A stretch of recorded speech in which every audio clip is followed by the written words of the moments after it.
A próxima é a nossa dívida, sim? Quando meu filho, Tiago, disse aquilo, eu não acreditei no que estava ouvindo.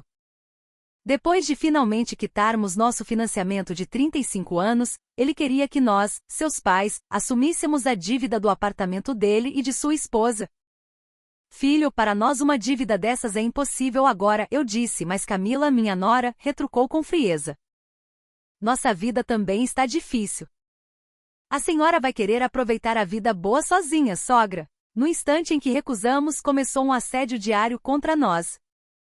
O que meu filho e minha nora não sabiam era que cada ato deles estava apenas apertando a corda em seus próprios pescoços. Mãe! A polícia está aqui. A voz de Camila tremia do outro lado da linha. Finalmente minha vingança contra eles havia começado. Meu nome é Helena Santos, tenho 65 anos. Meu marido, Sérgio, completou 70. Durante 35 longos anos, nosso casal batalhou para pagar o financiamento da nossa casa, nosso lar. Eu trabalhei por 3 décadas no Banco do Brasil, e meu marido foi mestre de obras em uma grande construtora. Nenhum de nós tinha um salário astronômico, mas éramos trabalhadores, vivendo uma vida simples e honesta. No mês passado, finalmente a última parcela do financiamento foi paga. Conseguimos, Helena, disse meu marido, e eu jamais esquecerei o rosto radiante dele ao voltar da agência bancária.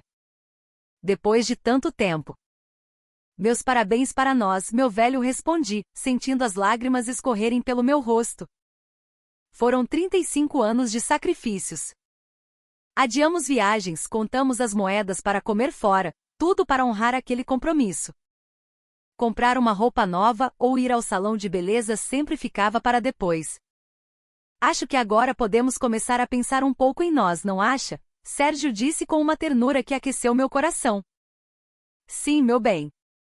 Eu adoraria fazer aquela viagem para a Serra Gaúcha, conhecer os vinhedos. Pela primeira vez em muito tempo, sentíamos o peito inflar com a esperança de um futuro mais leve. Nosso único filho, Tiago, tem 35 anos. Nós o criamos com todo o amor e cuidado do mundo. Há 3 anos ele se casou com Camila, e hoje temos nosso neto, Lucas, com 7 anos. Ao longo dos anos, nunca medimos esforços para ajudar a família dele. Demos R$50 mil para ajudar com a festa de casamento. Quando compraram um apartamento na planta, contribuímos com 100 mil para a entrada. No nascimento de Lucas, mais 50 mil. Para a matrícula na creche e depois na escola particular, demos 25 mil em cada ocasião. Fazíamos tudo com alegria, pois a felicidade do nosso filho sempre foi a nossa. No início, Camila parecia uma moça adorável. Chamava-nos de pai e mãe e nosso neto, Lucas, era um grude conosco, sempre pedindo a bênção e um abraço apertado. Mas tudo isso começou a mudar no exato momento em que souberam que havíamos quitado nossa dívida. Parabéns, mãe. Fiquei sabendo da novidade, disse Tiago ao telefone. Fiquei feliz com o gesto, mas as palavras que se seguiram me deixaram com uma pulga atrás da orelha. Mas e agora? Vocês ainda estão fortes. O que pretendem fazer? Como assim, o que pretendemos fazer? Perguntei, confusa. Ah, sei lá. Agora vocês vão ter mais tempo livre, né? A maneira como ele falou, como se estivesse sondando um terreno, me causou um pequeno desconforto. As ligações de Camila também se tornaram mais frequentes. Parabéns por quitar o financiamento, sogra. Mas a senhora ainda tem muita energia, não é? Graças a Deus. Porque nós, aqui, estamos apertados com o nosso financiamento. Ainda faltam 20 anos, acredita? A princípio, pensei que fosse apenas conversa fiada, um desabafo. Aos poucos, porém, a intenção por trás daquelas palavras começou a se revelar. Uma semana depois, a proposta chocante veio. Mãe, preciso conversar uma coisa séria com vocês. Meu filho chegou em nossa casa com Camila e Lucas. O neto, que normalmente corria para o meu colo, parecia estranhamente distante, quase ensaiado. É sobre o nosso financiamento, Tiago começou, sem rodeios.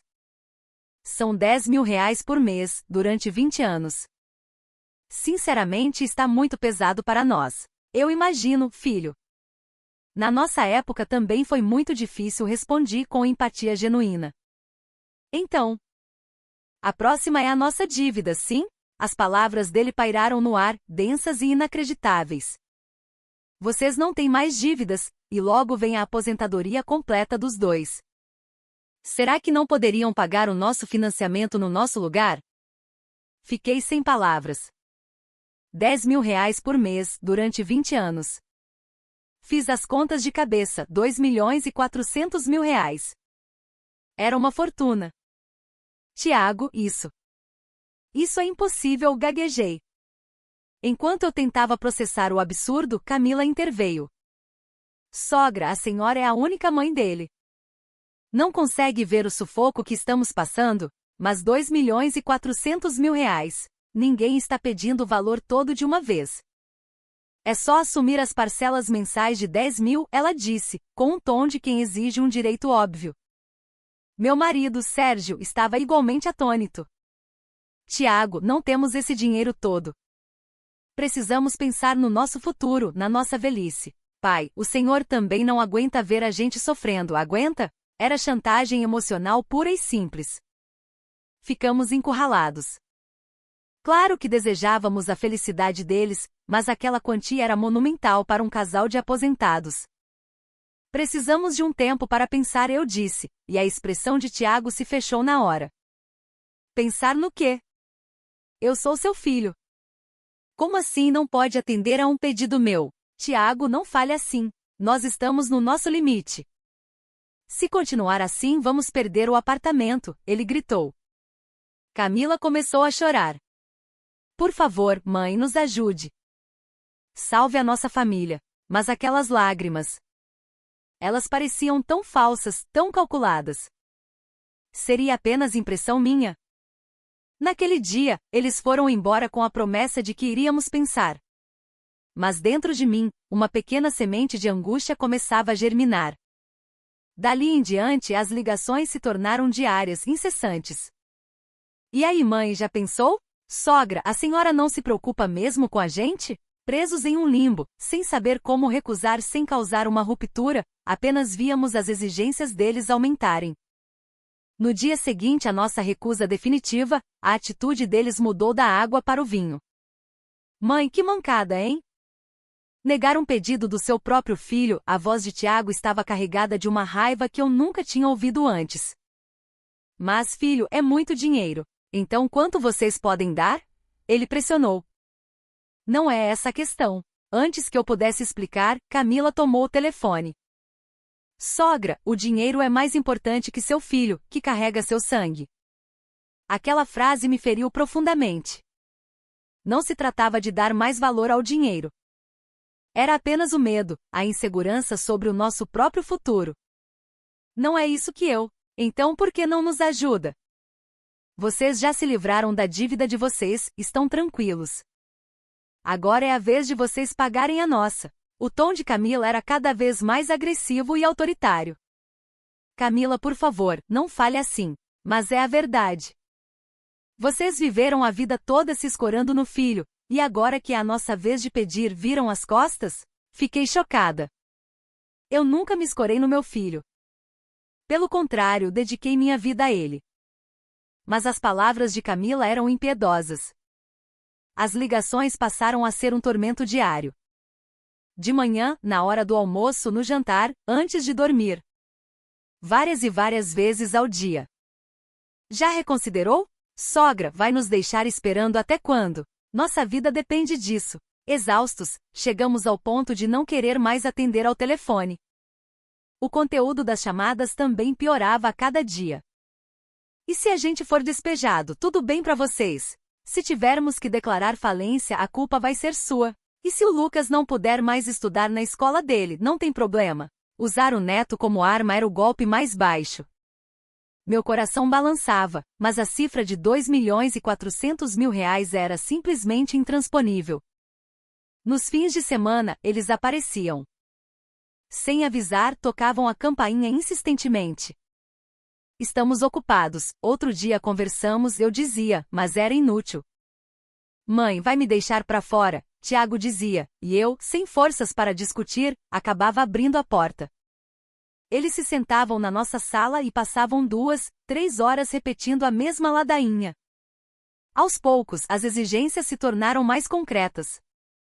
Coloca o pagamento em débito automático na conta de vocês. Eu mesmo faço o cadastro no banco, é só me emprestar o cartão e a senha. Um calafrio percorreu minha espinha. Se eu entregasse meu cartão e senha, perderia completamente o controle. Isso eu não posso fazer. A mãe não confia no próprio filho? Não é essa a questão, Tiago. Então qual é o problema? Nós estamos no limite. Camila mais uma vez recorria às lágrimas. Por favor, sogra, estamos desesperados. Mas novamente a encenação era tão óbvia. Mesmo quando eu pedia tempo, eles me pressionavam. Até quando? Amanhã você já tem uma resposta? Como se não bastasse, começaram a vigiar nossos passos. Mãe, onde a senhora foi ontem à tarde? Sogra, soube que estava tomando café com suas amigas. Pelo visto, dinheiro não falta, não é? Eles estavam perguntando sobre nós para os vizinhos. Dona Lourdes, que mora na casa ao lado, me alertou. Dona Helena, seu filho e sua nora vieram aqui hoje. Fizeram um monte de perguntas. Que tipo de perguntas, Dona Lourdes? Queriam saber detalhes da vida de vocês, como vocês gastam o dinheiro, o que fazem. Senti uma vergonha imensa, como se nós fossemos os errados da história. As exigências não eram apenas financeiras. Mãe, domingo agora tem a festa junina da escola do Lucas, Tiago me disse um dia. Que ótimo, filho! Pois é, mas tem a fantasia, aprenda, o lanche. É muito gasto. Não teria como você me adiantar uns R$ 500? R$ 500 para uma festa de escola? O valor era claramente absurdo. Tiago, R$ 500 não é muito para uma festa junina? O que é isso, mãe? É para o seu neto. Vai ficar de mesquinharia agora. Camila se intrometeu, já sem usar qualquer pronome de tratamento respeitoso. Pressionada, acabei entregando o dinheiro. A palavra neto era meu ponto fraco. Dias depois, descobri a verdade através da mãe de um coleguinha de Lucas. Dona Helena, acredita que o Tiago e a Camila passaram o dia da festa junina jogando naquelas máquinas de caça-níquel do bar da esquina? O pequeno Lucas ficou comendo o lanche sozinho, tadinho. Foi de cortar o coração. Fiquei paralisada. Eles usaram o pretexto do neto para financiar o próprio vício. As mentiras não pararam por aí. Mãe, o Lucas ficou doente, gastamos R$ 1.000 com médico e remédios. Preocupada, liguei para o pediatra dele que me informou. O Lucas veio aqui uma vez com um resfriado simples. A consulta e os remédios não passaram de R$ 300. Era tudo mentira. O cúmulo foi quando eles encenaram uma peça para nos enganar. Mãe, a coisa ficou feia. O banco mandou uma notificação de execução da dívida, Tiago disse, mostrando um papel com uma expressão de pânico. Meu Deus, é sério? Perguntei, aflita. Meu marido, sempre mais calmo, pegou o documento. Tiago, isso não é uma notificação de execução. É só o extrato mensal com o saldo devedor que o banco envia todo mês. Ah. É. Devo ter me confundido, ele disse, pegando o papel de volta, sem graça. A intenção de nos enganar era cristalina. Certa noite, a prova definitiva da má-fé deles caiu em minhas mãos. Após uma de suas visitas, enquanto eu limpava a sala, encontrei um pedaço de papel amassado debaixo da mesa. Nele estava escrito, plano de ação. Era um roteiro detalhado de como nos extorquir. 1. Usar mentiras sobre doenças para gerar pena. 2. Usar o neto para apelar ao emocional. 3. Explorar o sentimento de culpa da mãe. 4. Insistir sem parar para causar exaustão. Objetivo final: conseguir o cartão e a senha do banco. Minhas mãos tremiam. Tudo não passava de um golpe frio e calculado. Naquela noite conversei seriamente com Sérgio. Meu bem, isso deixou de ser um problema de família. Isso é crime. Eu concordo, ele disse com um rosto sombrio. É uma fraude. Mas o que poderíamos fazer? Ele era nosso filho. Não podíamos simplesmente ir à polícia. Vendo nossa hesitação, as táticas deles se tornaram ainda mais agressivas e perigosas. Um dia, voltamos das compras e percebemos algo estranho. Sérgio, você não tinha trancado a porta? Claro que tranquei. Mas era inegável, alguém havia entrado em nossa casa. Havia papéis fora de ordem na escrivaninha, uma gaveta entreaberta. Um mau pressentimento tomou conta de mim, e infelizmente ele se confirmou. No dia seguinte, quando liguei para Tiago, ele confessou sem a menor cerimônia. Ah, sim. Ontem eu dei uma passada aí. Eu sei onde vocês escondem a chave reserva. Meu filho havia invadido nossa casa na nossa ausência. Para quê? Perguntei, atônita. Só queria ver onde a senhora guarda os extratos do banco, essas coisas. Fiquei horrorizada. Tiago, isso é invasão de domicílio. Que invasão, mãe? É a casa dos meus pais. Qual o problema? Ele simplesmente não ouvia nossos protestos. A partir daquele dia, as invasões se tornaram rotina sempre que saíamos. No início, ele apenas revirava papéis. Mas logo as coisas começaram a sumir. Um dia, notei que minha aliança de casamento não estava na pia do banheiro, onde eu sempre a deixava para lavar a louça. O relógio de pulso de Sérgio, que ele tanto amava, também havia sumido, assim como sua caneta tinteiro de estimação. Tiago, você viu minha aliança? Perguntei ao telefone. Eu não. A senhora deve ter perdido por aí, com essa sua cabeça de vento. Ele se fez de desentendido. Mas alguns dias depois, ao olhar o perfil de Camila nas redes sociais, meu queixo caiu.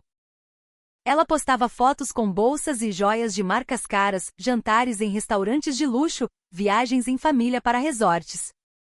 Em uma das fotos, ela exibia um anel novo e brilhante. Numa legenda, ela escreveu: depois de um bom tempo, um jantar especial em família. Um luxo de vez em quando faz bem, né? Eles estavam vendendo nossos pertences e ostentando com o dinheiro. Camila, vejo que anda fazendo compras caras, comentei, tentando manter a calma. E qual o problema? Não posso me dar um luxo de vez em quando, ela respondeu, insolente. Mas vocês não diziam que estavam sem dinheiro? Se a senhora pagasse nosso financiamento, não teríamos essa preocupação. As palavras dela me deixavam tonta. Então, o golpe mais doloroso aconteceu. Um dia, encontrei a gaveta da pequena cômoda onde guardo as coisas do nosso altar familiar completamente revirada. Sérgio, meu Deus! O colar da minha mãe. Sumiu. A única joia que herdei da minha mãe, um colar de diamantes, havia desaparecido. Segundo a avaliação da época, valia uma fortuna. Liguei para Tiago, desesperada. Eu não sei de colar nenhum. Mas, filho, ninguém mais entra aqui além de vocês. A senhora tem alguma prova? Tremendo, abri novamente o perfil de Camila. E lá estava o post que destruiu meu coração. Vendi um anel e um colar antigos que estavam encostados. Rendeu um bom dinheirinho, R$ 3.000. A foto mostrava um recibo de uma loja de penhores. Liguei para ela na mesma hora. Camila, o colar da minha mãe. O que você fez? Ela respondeu sem um pingo de remorso. Ah, era aquele? Era tão importante assim? Achei tão antigo, cafona. Pensei que a senhora nem usava mais. Aquela joia vale mais de R$ 300.000, Camila. Era a única lembrança da minha mãe. 300 mil? Nossa, quem diria? Pena que só me pagaram 3.000 por ele. Não havia arrependimento em sua voz, apenas um certo desapontamento por não ter conseguido mais. Devolva, eu implorei, chorando. Já vendi, não tem como. Mas e aí, já decidiu sobre o nosso financiamento? A frieza com que ela mudou de assunto me deixou sem chão. O colar da minha mãe, cheio de memórias, tratado como lixo. Meu marido estava cego de raiva. Helena, chegamos ao nosso limite. Não é porque ele é nosso filho que pode fazer o que quiser, mas Tiago e Camila não se importavam com nossa dor. Pelo contrário, a crueldade só aumentava. Sogra, quando vocês morrerem, tudo isso vai ser nosso de qualquer jeito. Por que não adiantar uma parte enquanto estão vivos?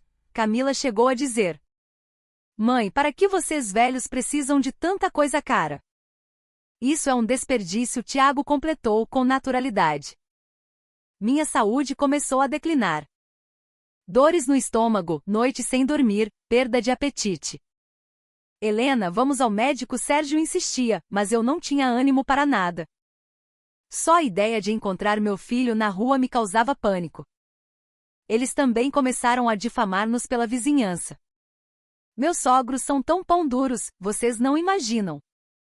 O filho passando aperto, e eles não ajudam com o financiamento. Faziam parecer que éramos os vilões. Até meu neto, Lucas, foi completamente manipulado. Eu odeio a vovó e o vovô. Eles são maus e egoístas, ele gritou para mim um dia.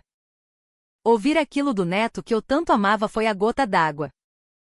Senti-me completamente isolada, vivendo um inferno diário, sem ter a quem recorrer. Foi então que, em meio ao desespero, uma frase do meu marido mudou tudo. Nós não somos um caixa eletrônico. Aquelas palavras me despertaram. Sim. Nós não éramos o caixa eletrônico deles. A frase de Sérgio foi como um interruptor que se acendeu dentro de mim. É verdade. Nós não somos um caixa eletrônico. Até aquele momento eu havia suportado tudo em nome da família, mas meu limite havia sido ultrapassado. O que meu filho e minha nora estavam fazendo não era mais um deslize perdoável. Era uma sucessão de crimes. Eu, que trabalhei 30 anos em um banco, que entendia de leis e tinha contatos, por que não usei esse conhecimento antes? O afeto por meu filho me cegou, mas aquilo era um erro. Sérgio, não vou mais aguentar isso. Já era a hora. Precisamos resolver isso legalmente. Naquela noite, sentamo-nos à mesa da cozinha para traçar nossa estratégia. O primeiro passo foi analisar a situação com frieza. Vamos listar tudo o que eles fizeram, eu disse, pegando papel e caneta. 1. Exigência de pagamento de uma dívida de R$ 2.400.000. 2. Assédio moral e ameaças diárias após a nossa recusa. 3. Invasão de domicílio e furto de bens. 4. Venda dos itens furtados e apropriação indébita. 5. Difamação perante a vizinhança. 6. Abuso psicológico constante, resultando em danos à minha saúde. Ao colocar tudo no papel, a gravidade dos atos criminosos deles ficou ainda mais evidente. Isso foi um ataque planejado, concluí. Eles estavam metodicamente nos encurralando para roubar nosso patrimônio. No dia seguinte, comecei a coletar as provas. Fui a uma loja de eletrônicos e comprei o que havia de mais moderno e microcâmeras de segurança. Expliquei ao vendedor que era para a segurança de idosos, e ele me deu ótimas dicas. Este modelo grava áudio com alta definição e tem sensor de movimento. Só grava quando detecta alguém, economizando espaço. Comprei 6 câmeras e as instalei em pontos estratégicos, na entrada, na sala, no nosso quarto, no corredor, no escritório onde ficava o cofre e até mesmo perto do altar da família. Criei um sistema de vigilância completo. Em seguida, instalei um aplicativo em nosso telefone que gravava todas as chamadas. Cada ameaça, cada exigência de Tiago e Camila seria documentada. Parece um filme de espionagem, Sérgio comentou com um sorriso amargo. É o único jeito de nos protegermos. Para garantir, configurei tudo para salvar os arquivos automaticamente na nuvem. Se eles destruíssem os equipamentos, as provas estariam seguras. O passo mais importante foi o preparo legal. Usei minha antiga rede de contatos do banco para encontrar o melhor advogado. Procure o Dr. Almeida. Ele é especialista nisso, me aconselhou um ex-colega que hoje é gerente jurídico. Na primeira consulta, expliquei toda a situação em detalhes. Dona Helena, o caso de vocês é extremamente grave, disse o doutor Almeida analisando os documentos. Temos aqui crimes de invasão de domicílio, furto qualificado, extorsão, e na esfera civil, uma clara ação de danos morais e materiais. Qual seria a punição criminal, doutor? Invasão de domicílio pode dar até 3 anos de reclusão. Furto qualificado até 8 anos. Considerando a premeditação e a relação de confiança traída, a chance de uma sentença de prisão em regime fechado é considerável. Fiquei chocada. Meu filho. Preso. E a indenização civil? Pelos itens roubados, podemos estimar o valor. Só o colar vale 300 mil. Com os outros objetos, podemos chegar a uns 500 mil de danos materiais. Além disso, podemos pedir uns 100 mil por danos morais. Um total de 600 mil reais, aproximadamente. O valor era maior do que eu imaginava. Mas o problema é se eles terão como pagar. Não se preocupe com isso, eu disse. Eles têm um apartamento quitado em nome deles. O advogado assentiu. Ótimo. Nesse caso, podemos pedir o bloqueio de bens. Paguei os honorários iniciais e assinei o contrato. Era um investimento necessário. Em seguida, comecei a árdua tarefa de listar e avaliar cada item roubado. Para o colar da minha mãe, eu ainda tinha o certificado de autenticidade da joalheria. Comprado em 1970 com valor atualizado de 300 mil reais. Minha aliança de casamento, avaliada em 12 mil, foi vendida por 800 reais, um prejuízo de mais de 11 mil. O relógio ômega do meu marido, herança do pai dele, valia 80 mil, mas foi vendido por 15, um prejuízo de 65 mil. A caneta Montblanc, presente da aposentadoria dele, valia 3 mil, vendida por 300. Somando tudo, o prejuízo material passava de 400 mil reais. Tudo isso, Sérgio se espantou. A Camila vendeu tudo a preço de banana, sem saber o valor real. Que tola, eu disse com uma frieza que me surpreendeu. O amor de mãe havia se esvaído. Paralelamente, o advogado iniciou a investigação nas lojas de penhores. Com uma ordem judicial, não foi difícil conseguir os registros. Sim, temos o registro da venda em nome de Camila Oliveira. Aqui está a cópia do documento dela, disse o gerente, solícito. Para ser sincero, achei estranho na época. Eram joias de pessoas mais velhas, mas quem veio vender foi uma moça. E como ela agia? Perguntei. Parecia apressada. Nem pechinchou o valor da avaliação. Aceitou o que oferecemos e foi embora. Normalmente, com peças desse valor, as pessoas pesquisam, comparam. A imprudência de Camila se tornou nossa maior aliada. Também tomei providências no banco. Configurei alertas para todas as nossas contas. Qualquer tentativa de retirada suspeita por parte deles seria imediatamente comunicada a mim. O gerente da minha agência, um velho conhecido, foi muito prestativo. Por fim, analisei minuciosamente as redes sociais deles. Salvei capturas de tela de todas as postagens de ostentação. A data da postagem sobre o jantar de luxo coincidia perfeitamente com a data da venda dos nossos bens. Esta postagem é a prova final, eu disse para mim mesma com convicção. Para o golpe de misericórdia, preparei uma armadilha. Vamos deixar dinheiro à vista para induzi-los a entrar de novo. Isso não é perigoso, Helena? Não se preocupe. As câmeras registrarão tudo, e nós estaremos em um lugar seguro. Deixei um envelope com 5 mil reais em cima do cofre, com a porta do cofre deliberadamente entreaberta para parecer um descuido. Então, liguei para meu filho. Tiago, querido. Eu e seu pai decidimos fazer uma viagem. Vamos passar 3 dias em uma pousada em Campos do Jordão. É mesmo? Que bom, a voz dele continha um interesse mal disfarçado. Faz tanto tempo que não deixamos a casa sozinha. Fico até um pouco preocupada. Relaxa, mãe. Qualquer coisa, eu dou uma passada aí para vigiar. Aproveitem bastante. Era exatamente a reação que eu esperava. Ele certamente invadiria a casa. No dia seguinte, nos hospedamos em um hotel na cidade vizinha. De lá, poderíamos monitorar as câmeras em tempo real pelo meu tablet. Como previsto, naquela noite eles apareceram. Por volta das 10 da noite, Tiago e Camila entraram usando a chave reserva. Foram direto ao escritório. Ao verem o dinheiro em cima do cofre, seus olhos brilharam. 5 mil reais, Camila exclamou, eufórica. Que sorte! Já temos dinheiro para a viagem do próximo feriado, Tiago respondeu, contando as notas. O que ouvi em seguida me chocou ainda mais. Nossa, eles ainda têm tanto dinheiro guardado. Vamos procurar mais. Devem ter escondido em outros lugares. Eles começaram a revirar a casa inteira. Gavetas, armários, fundos de prateleiras.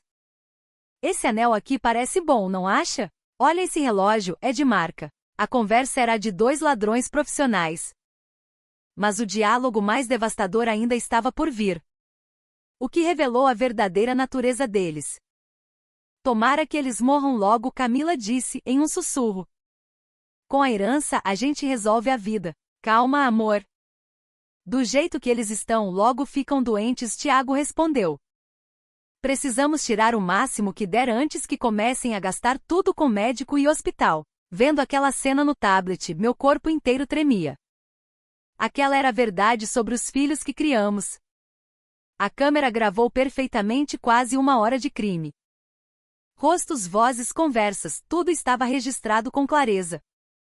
As provas são irrefutáveis, sussurrei para Sérgio. Na manhã seguinte voltamos para casa e entregamos a gravação ao doutor Almeida. Isso é a prova definitiva. O crime está completamente comprovado, disse o advogado. Vamos à delegacia prestar queixa imediatamente. Sim, doutor. Não tenho mais nenhuma dúvida. Minha decisão estava tomada. Era a hora de dar o golpe final. Assim que a investigação policial começou, Tiago e Camila entraram em pânico. Mãe, por favor, Tiago me ligou no meio da noite, desesperado. Não leve isso para a polícia. A gente faz o que a senhora quiser. Agora é tarde demais, respondi com uma calma gélida. Me perdoa, mãe. Eu juro que nunca mais faço isso. Ele implorou, mas meu coração era uma pedra de gelo. No dia seguinte, chegaram a se ajoelhar na nossa porta. Mãe, pelo amor de Deus, nos perdoe. Eu nem sequer abri a porta. Sogra, a culpa foi toda minha. Fui eu que coloquei tudo na cabeça dele. Camila gritava do lado de fora. Até os pais dela vieram se desculpar, mas era tarde. A confiança acabou. Vocês não são mais nossa família, eu disse, através da porta fechada. O processo legal avançou rapidamente. A denúncia formal por furto qualificado e invasão de domicílio, a emissão de uma medida protetiva que os proibia de se aproximarem de nós, e a ação civil pedindo mais de R$500 mil de indenização. A notícia se espalhou, e as consequências para a vida deles foram devastadoras. A empresa onde Tiago trabalhava, uma instituição financeira, o demitiu sumariamente. A história de que ele roubou os próprios pais para sustentar uma vida de luxo era fatal para sua carreira. Minha promoção foi cancelada. Fui demitido, ele me disse em uma última ligação, mas era tudo fruto de suas próprias escolhas. Camila foi completamente isolada pelas outras mães da escola e por seu círculo de amizades. A verdade veio à tona. Toda a vida de luxo que ela exibia nas redes sociais era bancada com dinheiro roubado dos sogros. Que pessoa horrível! Coitados dos pais dele! Ela mal podia sair na rua. A ação de indenização quebrou as finanças do casal. Sem conseguir pagar o financiamento, tiveram que declarar falência. O apartamento de que tanto se orgulhavam foi a leilão. A família se mudou para um pequeno apartamento alugado na periferia. Nosso neto Lucas também sofreu as consequências. Teve que ser transferido da escola particular para uma pública e se tornou alvo de comentários maldosos. Foi porque vocês irritaram o vovô e a vovó, ele dizia, culpando os pais. Enquanto isso, nós recomeçamos. Livres das amarras e do abuso, encontramos uma liberdade que não conhecíamos. Você tomou a decisão certa, Helena, Sérgio disse, segurando minha mão. Aos 65 anos, eu descobri que a vida pode mudar. Fizemos a tão sonhada viagem para a Serra Gaúcha, começamos a cuidar do nosso jardim e a participar de atividades voluntárias na comunidade. A maior alegria, no entanto, foi conseguir recomprar o colar da minha mãe. Com o dinheiro da indenização, o advogado conseguiu localizá-lo e recuperá-lo da loja de penhores. Estou de volta, mamãe, sussurrei, com o colar em minhas mãos. Nossos vizinhos apoiaram nossa decisão. Fizeram muito bem. Eu vi as fotos que sua nora postava e sentia raiva por vocês. Todos, ao que parece, já desconfiavam da conduta deles. Um ano depois, soube notícias do meu filho. Viviam apertados no apartamento alugado, e o casamento estava em frangalhos.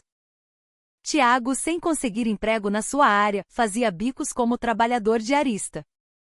Camila acumulava 2 empregos de meio período para pagar as contas, mas o dinheiro nunca era suficiente. Os pais dela também haviam cortado relações.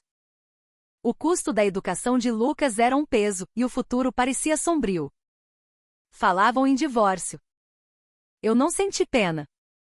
Era apenas a colheita do que eles plantaram. Ser família não significa ter um passe livre para tudo. Às vezes, o amor próprio exige distância. Enquanto regava as flores do meu jardim, reflete sobre isso. Minha vida é minha responsabilidade. Segurei o colar da minha mãe junto ao peito e fiz uma promessa silenciosa a mim mesma. Hoje dedico parte do meu tempo a um grupo de apoio para idosos que sofrem abusos financeiros de familiares. Fundei o Círculo de Apoio à Autonomia na Terceira Idade, e uma vez por mês, nos reunimos no centro comunitário. As histórias são dolorosas, filhos exigindo a poupança, netos pedindo dinheiro para a faculdade e usando para outras coisas, noras que controlam a aposentadoria dos sogros. Todos se sentem presos pelo laço familiar. É justamente por ser família que a relação precisa ser baseada no respeito, eu digo a eles. Sacrifício unilateral não é amor, é exploração.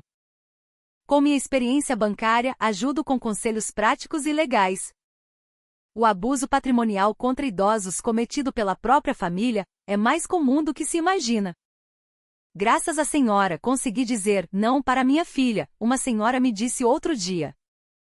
Essas palavras me fazem sentir que minha dor não foi em vão. Há pouco tempo, Dona Lourdes me contou o desfecho da história de Tiago e Camila.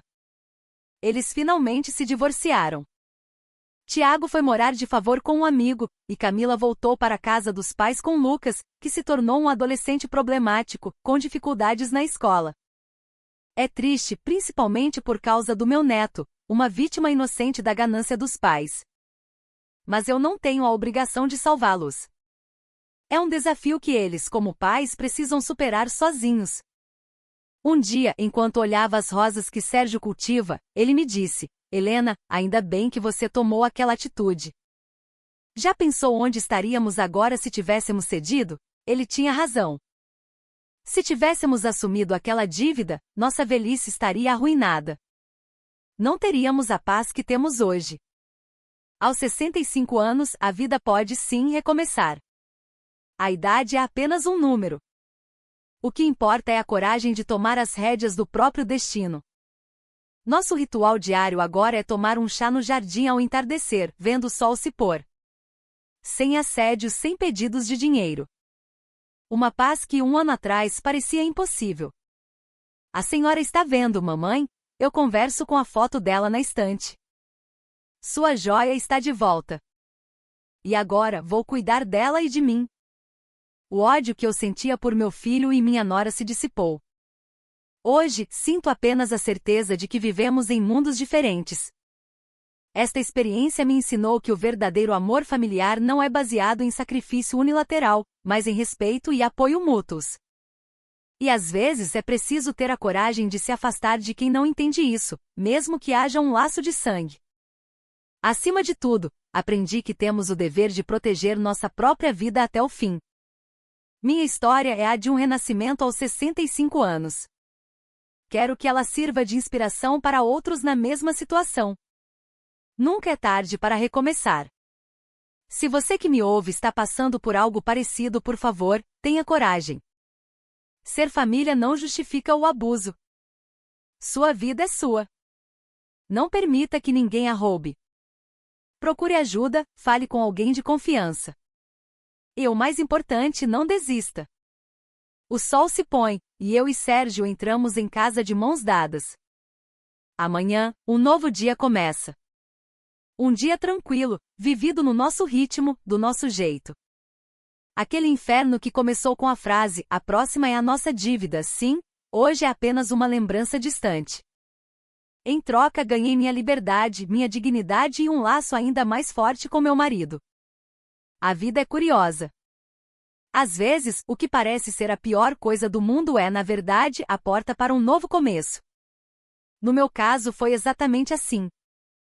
Sem a traição deles, talvez eu nunca tivesse encontrado a vida plena que tenho hoje.